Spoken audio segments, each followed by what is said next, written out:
Welcome once again to Bible Class Topics. Today we continue our study of Matthew's Gospel, Chapter 3, Part 2 of 2 parts. We'll begin in verse 15 in just a moment.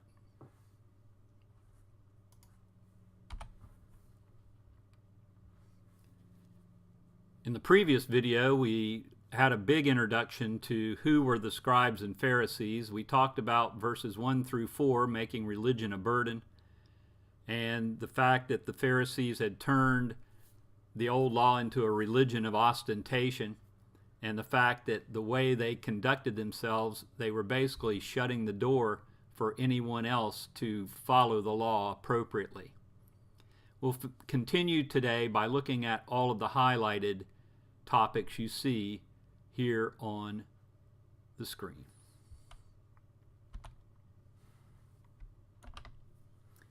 Let's read verse 15 from Matthew 23.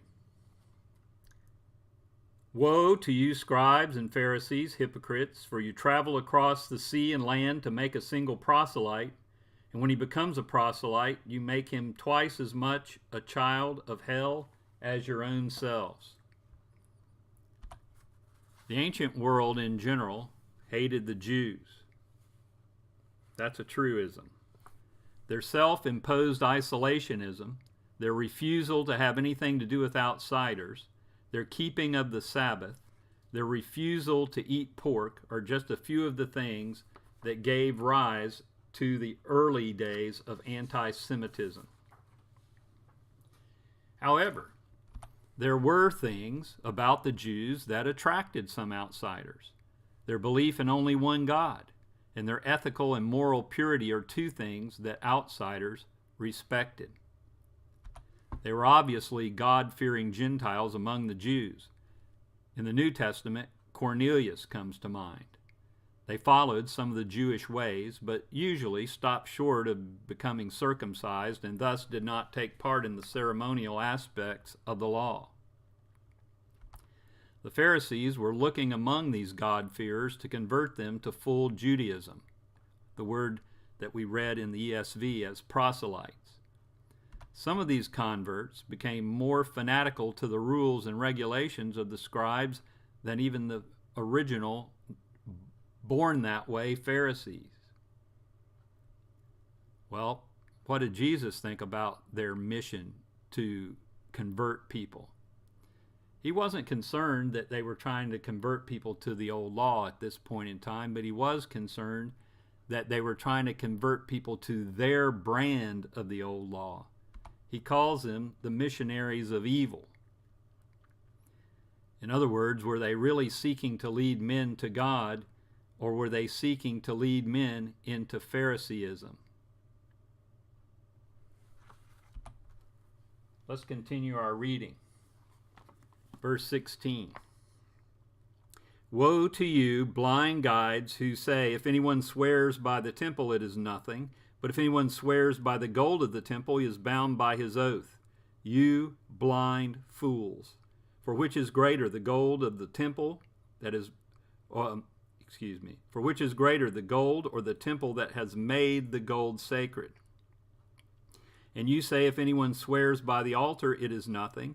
But if anyone swears by the gift that is on the altar, he is bound by his oath.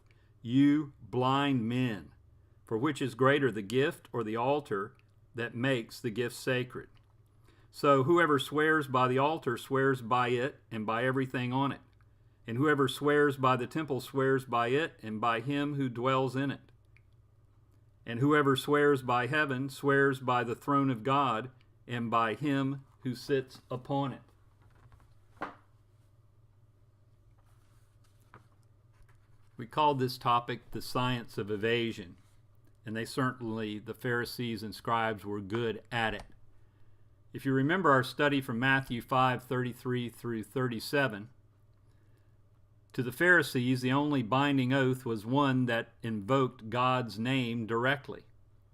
If God's name was invoked, he became a partner in that oath, and to break it would insult God. But the Jews had honed the science of evasion to such a degree that they could swear by the temple and the altar and not hold it as binding. Well, this evasiveness is no more than really deceitfulness.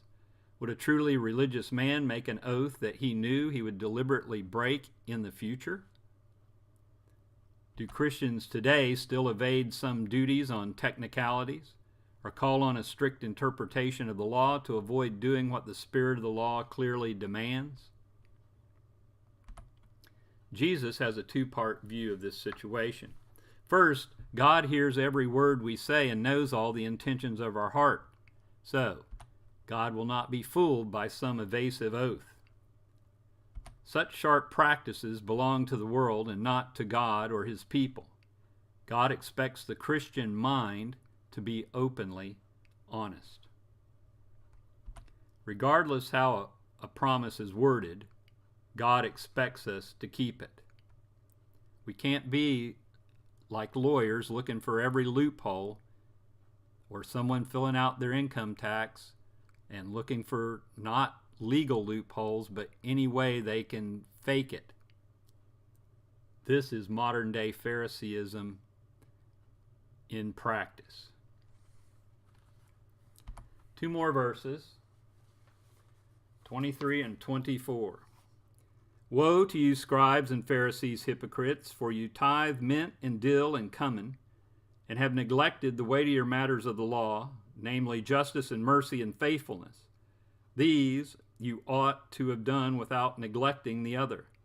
You blind guides, you're straining at a gnat, and you're swallowing a camel. We're talking about a lost sense of proportion here. If you want to know more about the tithe under the old law, you'll need to pause the video and go look at Deuteronomy 14:22 and Leviticus 27:30. 1/10 of a man's produce must be set aside for God, and that was specifically to support the Levites in their temple work. To tithe the crops of the field made sense to the Jews, but to tithe the kitchen herbs, which were only grown in very small quantities, seemed extreme. Only the super meticulous tithers would bother with tithing what might be as little as a single plant. These careful tithers were the Pharisees, but while they sought to tithe meticulously, they ignored the weightier matters of the law, which included the second greatest command, which is, love thy neighbor. Many a man and woman has carefully observed all the outward actions associated with their religion, and yet, in the end, have been completely irreligious. Two things that were unclean for the Jews to ingest were gnats and camels. The Jews strained their wine through clean muslin cloth to make sure it contained no impurities, including gnats. Yet, Jesus accuses the Pharisees of straining out the gnats, but not seeing the camel in their wine. The Pharisees are guilty of losing religious sense of proportion. Number one, they were not sound in their judgments. Go back and look at chapter 7, 1 through 5. They were not merciful towards others, as we've already studied in chapter 9 and 13 and 12 and 7. Micah 6:7 really says exactly what's true about what God approves of and disapproves of. And even here in our own study of Matthew 23, we see that they were not faithful to their own word, much less God's will. Let's read two more verses. Woe to you, scribes and Pharisees, hypocrites, for you clean the outside of the cup and the plate, but inside they are full of greed and self-indulgence. You blind Pharisee, first clean the inside of the cup and plate, that the outside might also be clean. So what is the real cleanness? The Jews would carefully clean their containers to avoid becoming ceremonially unclean. I want to read a little something from Barclay's commentary. This is volume 2, page 295. An earthen vessel which is hollow becomes unclean only on the inside and not on the outside, and it can be cleansed only by being broken. The following cannot become unclean at all: a flat plate without a rim, an open coal shovel, a gridiron with holes in it for parching grains of wheat. On the other hand, a plate with a rim or an earthen spice box or a writing case can become unclean. Of vessels made of leather, bone, wood, and glass, flat ones do not become unclean, deep ones do. If they are broken, then they become clean. Any metal vessel which is at once smooth and hollow can become unclean, but a door, a bolt, a lock, a hinge, a knocker cannot become unclean. If a thing is made of wood and metal, then the wood can become unclean, but the metal cannot. These regulations to us seem fantastic, and yet these are the regulations the Pharisees were meaning to meticulously keep. To the Pharisees, what was in the cup could have been stolen, yet if the cup was ceremonially clean, there's no worries. Once again, they fussed over the trivial and let the heavy matters slide. William Barclay said, "The last thing people seem to learn in matters of religion is a relative sense of values.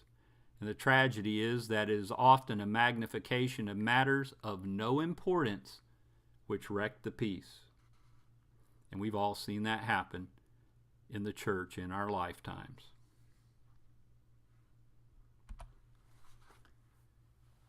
Verses 27 and 28. "Woe to you, scribes and Pharisees, hypocrites, for you are like whitewashed tombs, which outwardly appear beautiful, but within are full of dead people's bones and all uncleanness. So you also outwardly appear righteous to others, but within you are full of hypocrisy and lawlessness.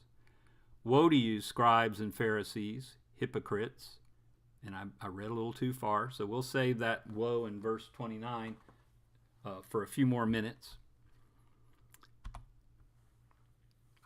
"To contact a dead body made one unclean." Numbers 19:16. So, contact with a tomb did as well. Many tombs in Palestine were near the roadside, and it was common practice to whitewash these tombs to make them more visible to travelers. So when we think of whitewashing in the first century area of Judea and Jerusalem, it was not a mark of beauty, but it was a warning to the travelers of uncleanness, to avoid that area. See Acts 23:3. Regardless of their outward pristine look on a sunny spring day as pilgrims approached Jerusalem for Passover, these tombs were marked to be avoided. They looked good on the outside, but inwardly they were filled with corruption. So were the scribes and the Pharisees, according to Jesus. Outwardly they appeared as intensely religious men, but their inward hearts were foul and putrid with sin. Barclay said this: "The hardest thing for a good man not to know is that he is good. Once he concludes he is good, he loses his goodness, regardless of how he appears to men from the outside." This reminds me of the story of a little boy who came home from school one day with a badge that he had won at school for being the most humble child in the classroom. Unfortunately, he wore the badge back to school the next day, and they took it away from him. Now we'll read on from verse 29 down through 36. "Woe to you, scribes and Pharisees, hypocrites, for you build the tombs of the prophets and decorate the monuments of the righteous, saying, if we had lived in the days of our fathers, we would have not taken part with them in the shedding the blood of the prophets. Thus you witness against yourself that you are the sons of those who murdered the prophets. Fill up, then, the measure of your fathers, you serpents, you brood of vipers. How are you to escape being sentenced to hell? Therefore I send you prophets and wise men and scribes, some of whom you will kill and crucify, some you will flog in your synagogues and persecute from town to town, so that on you may come all the righteous blood shed on earth, from the blood of righteous Abel to the blood of Zechariah the son of Berechiah, whom you murdered between the sanctuary and the altar. Truly I say to you, all these things will come upon this generation. The Pharisees claimed they would not have participated in the murder of the prophets. But Jesus tells them the taint of their father's sins remains on them, and they will prove their sinfulness in the near future. Abel is obviously the first example we come to as we read the history of the Jews killing God's men. But why Zacharias? Well, you'll have to see 2 Chronicles 24:20 through 24. Do you know what the first book in the Hebrew Bible is? Well, it's Genesis, and that's where we find Abel. And what is the last book in the Hebrew Bible? It's 2 Chronicles, and that's where we find Zacharias. So A to Z, first to last, Abel to Zacharias. The nation that should have accepted the coming of Christ tried to hinder him at every step. How will history judge our congregation or your congregation? Have we hindered or have we helped God? And not just us as a congregation, but what about us as individuals? What about us as even a nation? Let's finish up our reading. And Jesus laments over Jerusalem. He says, "O Jerusalem, Jerusalem, the city that kills the prophets and stones those who are sent to it.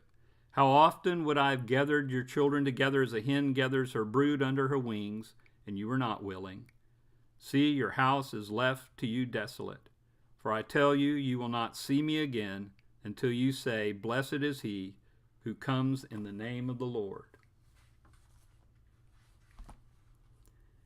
In this appeal, Jesus shows his love for all men, but especially here, his love for his own people.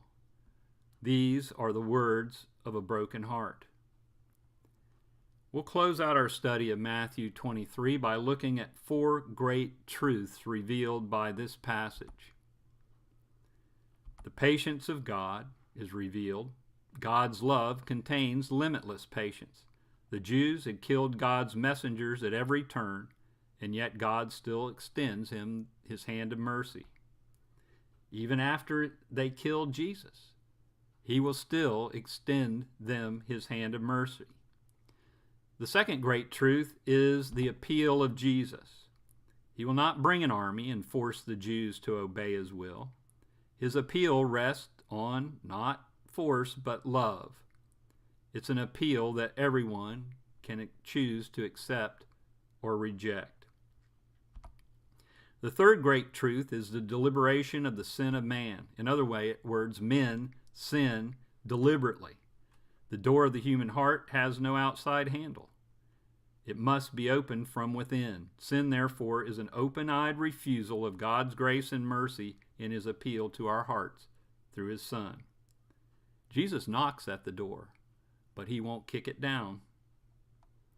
And finally, we conclude our lesson by looking at the fourth great truth of 23:37 through 39.